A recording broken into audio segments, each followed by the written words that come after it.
કોઈ પણ પ્રકારની મુશ્કેલી આવે, મહારાજે અદ્ભુત મંત્ર આપ્યો છે.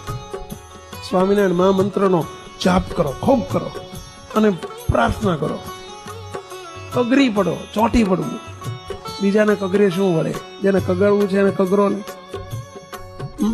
લોકો જોડે હાથ લાંબા કરવા એના કરતા, અને મને નોકરી આપો ને મને આપો ને એના કરતા ચોંટી પડો ને મહારાજને. શું કરવા બીજાની જોડે માગો છો?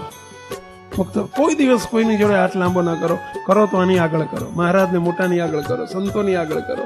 અને ગમે તેવી મુશ્કેલી આવે, શરીરનો રોગ હોય, તનની તકલીફ આવે, મનની મુશ્કેલી આવે, કોઈ માનસિક રોગ હોય, અરે કોઈ દેહના રોગ હોય, ઘરમાં બે માણસ બનતું નથી, ગમે તે પ્રશ્ન હોય, છૂટાછેડા સુધી વાત પહોંચી ગઈ છે. હું તો અમારા હજારો અનુભવથી હું કહું છું, સ્વામિનારાયણ મહામંત્રનો ખૂબ ઉપયોગ કરો.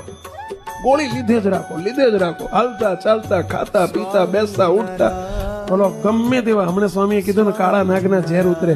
અરે ગમે તેવા તનના રોગ, મનના રોગ, ધનના રોગ, આડોશીના રોગ, પાડોશીના રોગ, તો ગમે તેવી મુશ્કેલી હશે, સબ રોગ કી એક દવા. પણ દવા લો તો લેવી પડે ભાઈ, મંડી પડો. મૂંઝવણ મૂકીને, ટેન્શન મૂકીને મંડી પડો.